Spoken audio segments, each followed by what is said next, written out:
कि समझा कर यूं पवन को गया पिशाच सिधार। सखियों की होने लगी फिर से वही पुकार। रानी को बताकर गया कि मेरे इस वीर प्रताप से होगा सुंदर लाल, मेरे समान योद्धा होगा मार सके अकाल। ये समझाकर महाराज वो तो चला गया और इधर उस नीच के जाते ही उसकी सारी माया भी उसके पीछे चली गई। अंधकार हट गया, जो तीव्र गति से आंधी चल रही थी वो भी समाप्त हो गई। जब उजाला प्रकाश भया तो सखियां पुनः आकर पवन रेखा को बुलाने लगी। पवन रेखा की हालत देखी, अरे रानी ये आपका श्रृंगार इत्यादि कैसे उजड़ गया, बिखर गया। रानी ने किसी तरीके से बहाना बनाया और कहा कि सखियों अब मुझको एक क्षण भी यहाँ नहीं रुकना, मुझको बिल्कुल अच्छा नहीं लग रहा, चलो हम सब चलते हैं।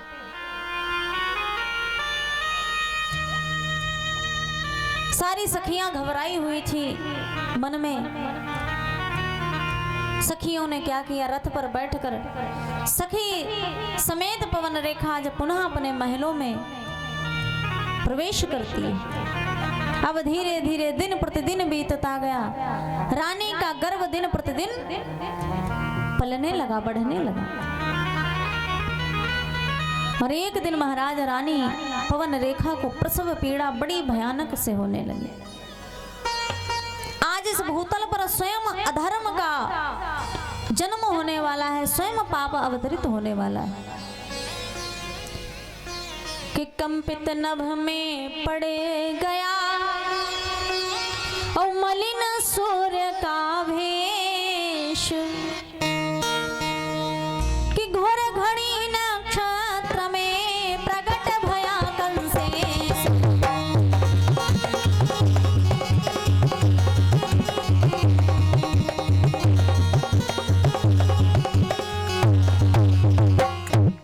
आज कन्नड़ के घोर घड़ी नक्षत्र में प्रकट भया कंसेश। बड़ी अंधेरा प्रकृति महाराज प्रलय काली रूप धारण करने लगे।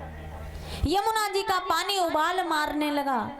अब एक बात यहाँ पर समझिएगा, यदि आपका कोई मन मुताबिक व्यक्ति आए तो हृदय में प्रसन्नता आती है, देखकर आप मुस्कुरा गए, क्या बात है। और वहीं पता चले बिना मन का व्यक्ति आ जाए जिससे आपकी बनती ही ना हो, वो पता चले आ जाए तो महाराज चार कोने का व्यक्ति मुंह बना देवे, चाय नाश्ता तो पूछे ना।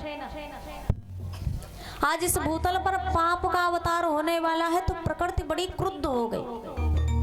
प्रकृति ने महाप्रलयकाली रूप धारण कर लिया। जोर जोर से आंधी तूफान आने लगा, अंधकार छाने लगा, नभ में महाराज कंपन होने लगा, पृथ्वी भी कांपने लगी। ऐसी घोर घड़ी नक्षत्र में जब कंस का जन्म हुआ, कंस के जन्म होते ही आज कहते हैं कि पैदा होते ही बालक के, कि पैदा होते ही बालक के आंधी तूफान मचाने लगी।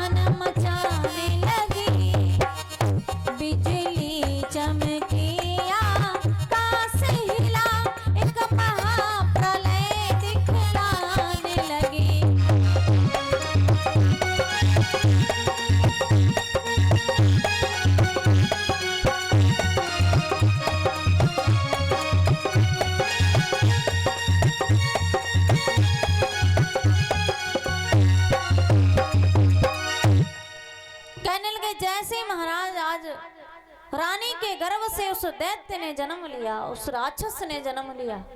उसी समय महाराज आंधी तूफान प्रलय काली पूरा महाराज मथुरा नगरी के व्यक्ति कंपित होने लगे। हे भगवान, ये कैसा, क्या प्रकृति ने रूप कैसा रख लिया है।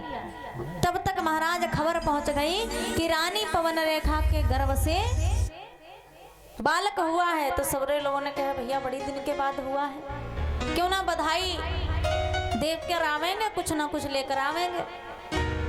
सबरी सखिया महाराज जाए के जो रानी के पास पहुंचे कहने लगे रानी बधाई, बस इतना ही कहे कंस का रूप देखें वापस आ जाए।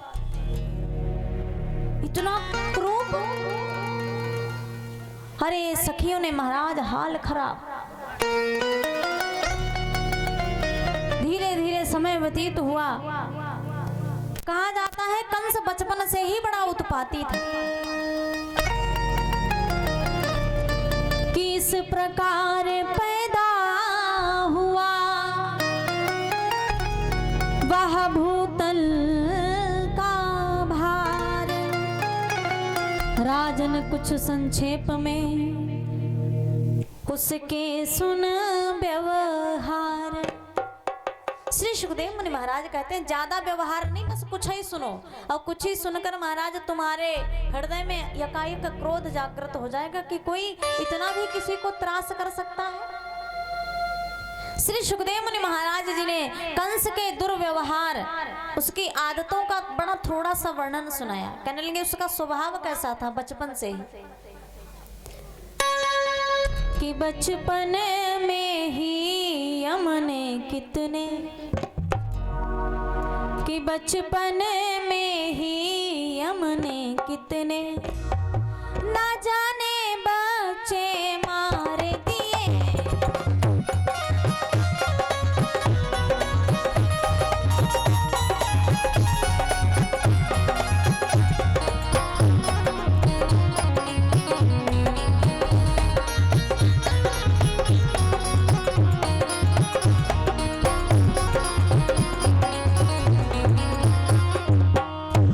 बचपन में ही कितने यमने ना जाने बच्चे मार दिए, कुछ काट नदी में डाल दिए, कुछ घाट घाट उतार दिए।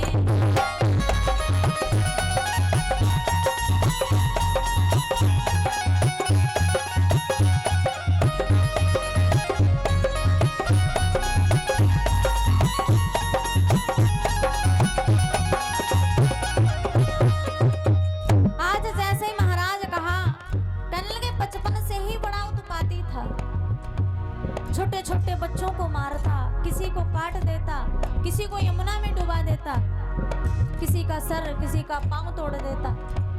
जब इस त्रास को देखकर पूरी प्रजा त्राही त्राही करने लगी। प्रजा सोचने लगी कि अरे इसका बचपन ऐसा है तो जवानी कैसी होगी। आज उग्रसेन जी के पास गए, कहने लगे महाराज आप इतने धर्मात्मा हो, कभी प्रजा को कोई प्रकार का आपके राज्य में कष्ट नहीं हुआ, पर आपका ये जो पुत्र है जिसका नाम है कंस, ये बड़ा उत्पात करता है। हे नाथ कुछ कृपा करो और इसकी काली करतूतें सुनते हो, ये करता क्या है। कहने लगे सुनो, कुटिया में